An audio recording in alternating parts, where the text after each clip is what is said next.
సంవత్సరాల తరబడి ఎన్ని మందులు వాడినా మీ మోకాల నొప్పులు తగ్గట్లేదా? ప్రాణ పెయిన్ క్లినిక్ లో అత్యాధునిక చికిత్స. Welcome to Suman TV.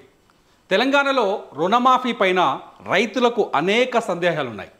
Government July 18వ తేదీన లక్ష వరకు అంటే ₹1,00,000 వరకు అప్పున్న బ్యాంకులో అప్పున్న వారికి, క్రాప్ లోన్ ఉన్న వారికి, లేకపోతే రుణం ఉన్న వారికి, పంట రుణం ఉన్న వారికి మాఫీ చేసింది.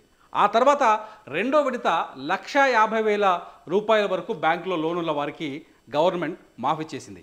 రేపు ఆగస్టు 15వ తేదీన రేపు 2 లక్షల లోపు బ్యాంకులో రుణం ఉన్న వాళ్ళకి, లేకపోతే క్రాప్ లోన్ కావచ్చు, పంట రుణం కావచ్చు, అంజుమన్ కావచ్చు. తెలంగాణలో చాలా ప్రాంతాల్లో అంజుమన్ అంటాం మనం. ప్రాథమిక సహకార కేంద్రాల్లో అప్పు తెచ్చుకుంటే అంజుమన్ కావచ్చు. ఈ రుణాలన్నింటినీ ₹2 లక్షల వరకు రేపటికి అంటే ఆగస్టు 15వ తేదీ నాటికి మాఫీ చేయబోతుంది. అయితే గవర్నమెంట్ చాలా స్పష్టంగా చెప్తోంది, ₹1,00,000 లోపు ఉన్న వారికి జూలై 18వ తేదీన రుణమాఫీ జరిగింది.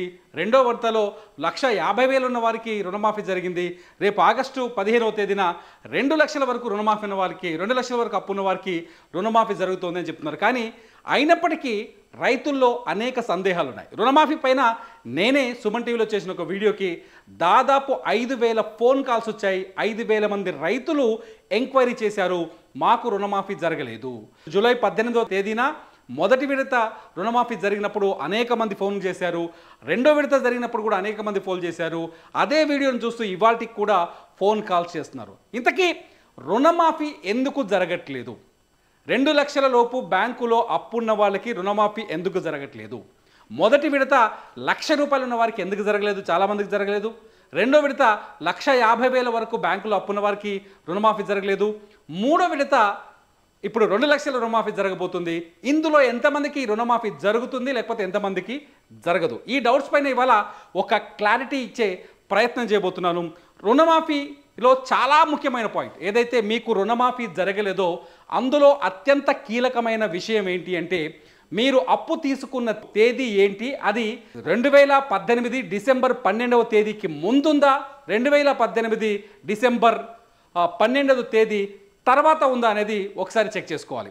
ఈ తేదీని మనం చెక్ చేసుకోకపోతే ఈ తేదీకి రుణమాఫీకి చాలా అంటే మీ రుణమాఫీ కాకపోవడానికి ఈ తేదీకి చాలా సంబంధాలు ఉన్నాయి. నేను ఒకసారి మళ్ళీ డేట్ చెప్తున్నాను. 12వ తేదీ డిసెంబర్ 2018. చాలా క్లియర్గా చూడండి.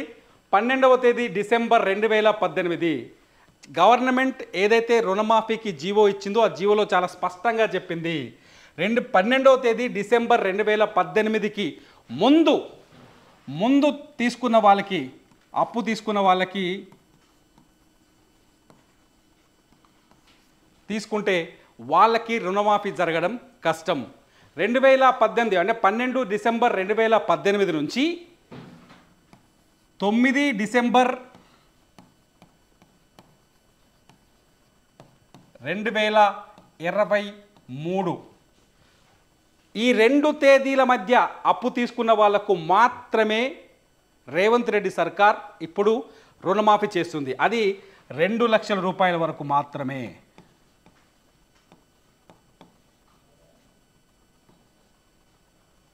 ₹2 లక్షల వరకు మాత్రమే. ఈ విషయాన్ని చాలా స్పష్టంగా గమనించాలి. డిసెంబర్ 12, 2018కి ముందు ఎవరైనా బ్యాంకులో లోన్ కలిగి ఉన్నా, లేకపోతే రుణం తీసుకొని ఉన్నా, లేకపోతే క్రాప్ లోన్ ఉన్నా వాళ్ళు డిసెంబర్ 12, 2018 అంటే 2023 లోపు రెన్యువల్ చేసి ఉండాలి మస్ట్గా. లేదంటే 12 డిసెంబర్ 2018 తర్వాత లోన్ తీసుకొని చెల్లించని వాళ్లకు మాత్రమే రుణమాఫీ జరుగుతుంది. 12 డిసెంబర్ 2018కి ముందు లోన్ తీసుకొని చెల్లించకపోయినా, రెన్యువల్ చేయకపోయినా, వడ్డీ కట్టకపోయినా రుణమాఫీ జరగదు. ఎందుకంటే 12 డిసెంబర్ 2018 తర్వాత, దీనికి ముందు లోన్ తీసుకొని 18 తర్వాత కొనసాగించిన వాళ్ళకి ఏం జరుగుతుందంటే బ్యాంకులు వాళ్ళని డిఫాల్టర్స్గా గుర్తిస్తాయి. అంటే మొండి బకాయి కింద వాళ్ళపైన ఒక ముద్ర వేస్తుంది. ఆ మొండి బకాయిల్ని రుణమాఫీ పరిధిలో తీసుకోరు. అదే 12 డిసెంబర్ 2018 తర్వాత లోన్ తీసుకొని చెల్లించకపోయినా, వడ్డీ చెల్లించకపోయినా, రెన్యువల్ చేయకపోయినా, డిఫాల్టర్గా అంటే మొండి బకాయి కింద పడ్డా దాన్ని మాత్రం రుణమాఫీ పరిధిలోకి తీసుకుంటుంది. అంటే చాలా స్పష్టంగా గవర్నమెంట్ చెప్పింది ఏంటి, డిసెంబర్ 12, 2018 ముందు లోన్ తీసుకొని దాన్ని వదిలేసిన వాళ్ళకి రుణమాఫీ జరగదు.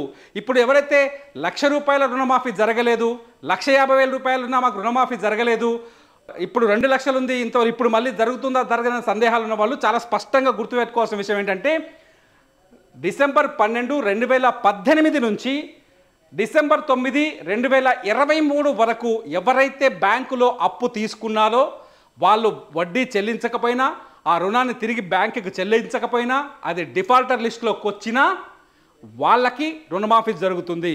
డిసెంబర్ 12 ముందు ఎవరైనా లోన్ తీసుకొని దాన్ని వదిలేసి వడ్డీ చెల్లించకుండా బకాయి కింద వదిలేస్తే వాళ్ళకి రుణమాఫీ జరగదు. ఇప్పుడు ₹1,00,000 రుణమాఫీ తీసుకున్న వాళ్ళలో చాలామంది అలాంటి వాళ్ళే ఉన్నారు.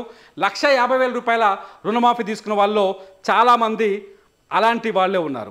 ఇక్కడ ఇంకొక పాయింట్ కూడా ఉంది. డిసెంబర్ 9, 2023 తర్వాత కొందరు రుణం తీసుకున్నారు, అప్పు తీసుకున్నారు. అంటే మొన్న ఎలక్షన్స్కు ముందు డిసెంబర్ 9వ తేదీ, డిసెంబర్ 9, 2023కు తర్వాత, అంటే ఈ డేట్ గవర్నమెంట్ చెప్పిన ఈ కట్ ఆఫ్ డేట్ తర్వాత కొందరు బ్యాంకులకు వెళ్ళారు, రుణం తెచ్చుకున్నారు, వాళ్ళ వ్యవసాయం అవసరాల కోసం వాడుకున్నారు. అది కొత్తగా మంజూరైన రుణాలు, అంటే గతంలో ఉన్న రుణాలు కాదు, కొత్తగా మంజూరైన రుణాలు ఏవైతే ఉంటాయో వెంటనే గవర్నమెంట్ రుణమాఫీ చేస్తుందని ఆశ కొందరికి ఉంది, ఆలోచన కొందరికి ఉంది. వాళ్ళు బ్యాంకులకు వెళ్ళి రుణం తెచ్చుకున్నారనుకోండి, వాళ్ళకి కూడా రుణమాఫీ జరగదు. మళ్ళీ చాలా క్లియర్గా ఈ డేట్ పైన ఈ వీడియోని కేవలం ఈ డేట్ పైన అవగాహన కోసం మాత్రమే చేస్తున్నాను. 2018 డిసెంబర్ 12వ తేదీ నుంచి రుణాలు తీసుకున్న వాళ్ళు నేను ఒకసారి మిమ్మల్ని గవర్నమెంట్ రిలీజ్ చేసిన జీవో దగ్గర తీసుకెళ్తాను. ఆ జీవోలో చాలా స్పష్టంగా ఉంది. ఇక్కడ ఒకసారి చూడొచ్చు మీరు, గవర్నమెంట్ ఇచ్చిన జీవోలో చాలా స్పష్టంగా ఉంది. ఇక్కడ 12/12/2018 తేదీన లేదా ఆ తర్వాత మంజూరైన లేక రెన్యువల్ అయిన రుణాలకు మరియు 2023 అంటే 9/12/2023 తేదీ నాటికి బకాయి ఉన్న పంట రుణాలకి ఈ పథకం వర్తిస్తుంది. చాలా ముఖ్యమైన పాయింట్. ఇప్పటిదాకా నేను చెప్పిందంతా ఈ లైన్ గురించే గవర్నమెంట్ చాలా స్పష్టంగా చెప్పింది. 12వ తేదీ డిసెంబర్ 2018 తేదీన ఆ తేదీన తీసుకున్న వాళ్ళు కానీ, ఆ తర్వాత మంజూరైన రుణాలు అప్పటికే బకాయిగా ఉన్న రుణాలు కాదు. అంటే 2018 డిసెంబర్ 12వ తేదీకి ముందు అప్పు తీసుకొని దాన్ని బకాయిగా ఉంచారనుకోండి, ఆ రుణానికి రుణమాఫీ వర్తించదు. కాకపోతే ఇక్కడ ఒకటి ఉంది. 12 డిసెంబర్ 2018కి ముందు బ్యాంకులో లోన్ తీసుకొని 12 డిసెంబర్ 2018 తర్వాత రెన్యువల్ చేసుకున్న వాళ్ళకి రుణమాఫీ వర్తిస్తుంది. ఎందుకంటే ఇక్కడ చాలా స్పష్టంగా చెప్పారు, మంజూరైనా లేకపోతే రెన్యువల్ అయినా. మీరు ఆల్రెడీ డిసెంబర్ 12, 2018 ముందు లోన్ తీసుకున్నారు, ఎప్పటికప్పుడు మన పంటకు బ్యాంకులో పైసలు కడుతున్నారు, మళ్ళీ వడ్డీ కట్టేసి మళ్ళీ లోన్ తీసుకోపోతున్నారు. అట్లాంటి వాళ్ళకి ఏమి ఇబ్బంది లేదు. వాళ్ళందరికీ ₹2,00,000 లోపు రుణమాఫీ చాలా క్లియర్గా స్పష్టంగా జరిగి తీరుతుంది. దీనిపైన ఎటువంటి సందేహాలు లేవు. ఎవరైతే బకాయిగా ఉంచేసి బ్యాంకులో ఈ డేట్కు ముందు లోన్ తీసుకొని వాటిని చెల్లించకుండా బకాయిగా ఉంచిన వాళ్ళకు మాత్రమే రుణమాఫీ జరగదు. ఇది చాలా స్పష్టంగా గుర్తుపెట్టుకోవాల్సిన అవసరం. ఇంకొక పాయింట్, ₹1,00,000 రుణమాఫీ జరిగినప్పుడు కానీ, రెండో విడత రుణమాఫీ జరిగినప్పుడు కానీ చాలామంది రైతులకు మాకు బ్యాంకులో ₹1,00,000 లోన్ ఉందండి, 1,00,000 రాలేదు, మాకు పైసలు కేవలం 35,000 మాత్రమే రుణమాఫీ వచ్చింది, మిగతా అంతా పైసలను బ్యాంక్ పట్టుకుంది, మాకు ₹1 ఇవ్వలేదు, మేము అన్యాయం గురైనమని చాలామంది రైతులు మాట్లాడుతున్నారు. వాళ్ళకి ఇక్కడ నేను ఇవ్వాలనుకున్న క్లారిటీ ఏంటంటే, ఒకసారి మీ బ్యాంక్ దగ్గరికి వెళ్ళి చెక్ చేసుకోండి. చాలా స్పష్టంగా మీరు ఎప్పుడైతే నిజంగానే చాలామంది చెప్పారు, సార్ మీరు అట్లా కాదు, 2012కు డిసెంబర్ 12, 2018 ముందే తర్వాతనే మేము లోన్ తీసుకున్నాం, అయినా కూడా మాకు రుణమాఫీ జరగలేదు, పైసలు మాకు ₹1,00,000 ఉంటే కేవలం 30,000, 35,000, 21,000 ఇట్లనే పడ్డాయి, మొత్తం ఆగం చేస్తారు బ్యాంకు వాళ్ళని చెప్పారు. నో, ఇక్కడ కూడా మీరు ఒక స్పష్టత తీసుకోవాలి. ఏంటి అంటే, ఇక్కడ మళ్ళీ ఇదే డేట్లని మీరు ఒకసారి గుర్తుపెట్టుకోవాలి. బ్యాంక్ దగ్గరికి వెళ్తే మీకు బ్యాంక్ మేనేజర్ చాలా స్పష్టంగా చెప్తాడు, మీరు ఏ డేట్లో మీరు రుణం తీసుకున్నారో దాన్ని చూసుకోండి ఒకసారి, చాలా స్పష్టంగా చెప్తాడు. ఒకసారి మీరు బ్యాంక్ మేనేజర్ దగ్గరికి వెళ్తే ఇదే విషయాన్ని చెప్తాడు. ఏం చెప్తాడంటే,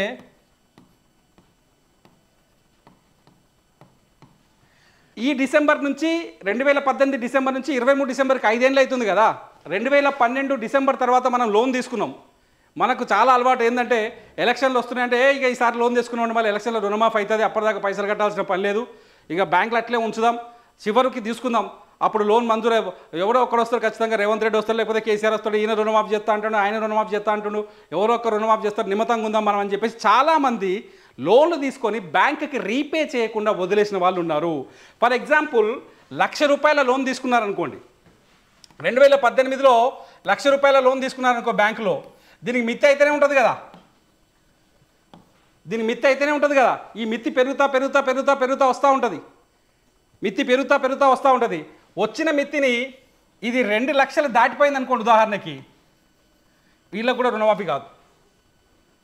ఎందుకు కాదంటే చాలా స్పష్టంగా గవర్నమెంట్ ఏం చెప్తుంది, 2 లక్షల వరకు మాత్రమే రుణమాఫీ చేస్తామంటుంది. 2 లక్షల పైన ఎంత అప్పునా ఆ అప్పుని మీరు ముందుగా చెల్లించాల్సిందే అంటుంది. ఫర్ ఎగ్జాంపుల్ నాకు బ్యాంకులో నేను ₹1,00,000 లోన్ తీసుకున్నా 2018లో, ఇప్పటిదాకా నేను పైసలు కట్టలే, మిత్తి పెరిగి అది 2 లక్షలు దాటిపోయింది, 2,10,000 అయిందనుకోండి, నేను ఆ 10,000 పోయి చెల్లిస్తే తప్ప ఆ రుణమాఫీ జరగదు. కొందరికి ఏం జరిగిందంటే ఈ డిసెంబర్ 23 లోపు రెన్యువల్ డేట్ ఉన్న వాళ్ళు ఏం చేశారు, రెన్యువల్ చేసుకోకుండా వదిలేశారు. 2 ఏళ్ళు వదిలేశారు, 3 ఏళ్ళు వదిలేశారు, 4 ఏళ్ళు వదిలేశారు, 5 ఏళ్ళు వదిలేశారు. తీసుకున్నది ₹1,00,000 అప్పు, వదిలేసేసరికి అది ఒక 50,000 వడ్డీ మిత్తి అయింది.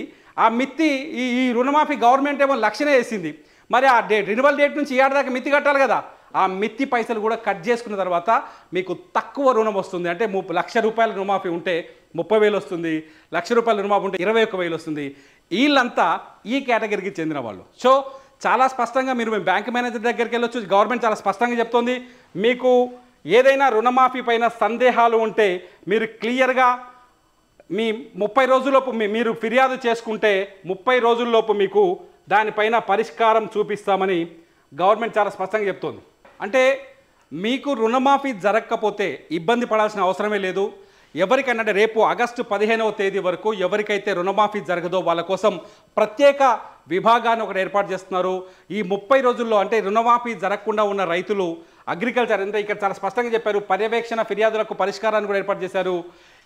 ఈ పథకం గురించి రైతులకు సందేహాలు ఇబ్బందులు పరిష్కరించడానికి వ్యవసాయ శాఖ సంచాలకులు ఒక పరిష్కార విభాగాన్ని స్థాపించాలి. అంటే ప్రతి వ్యవసాయ శాఖ ఏం చేసిందంటే ప్రతి మండల కేంద్రంలో ఒక ఆఫీస్ని లేకపోతే కౌంటర్ని ఓపెన్ చేసింది, అక్కడ ఒక అధికారిని కూర్చోబెట్టింది.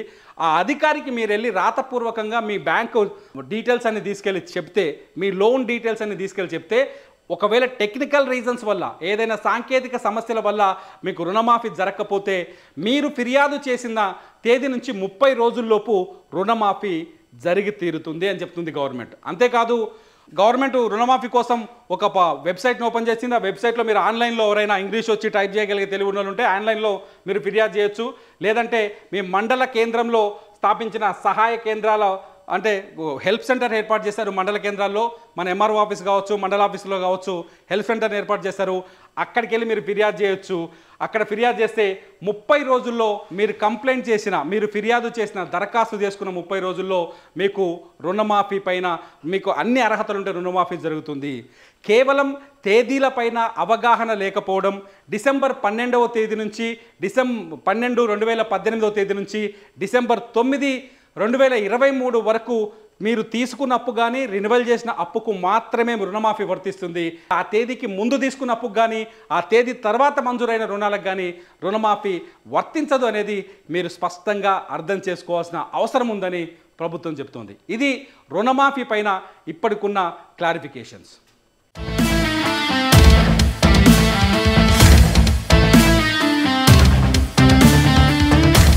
మీ బిజినెస్ ఏదైనా మీ ఊర్లో ప్రమోషన్ చేయాలంటే అది సుమన్ టీవీతోనే సాధ్యం. ఇప్పుడే సంప్రదించండి.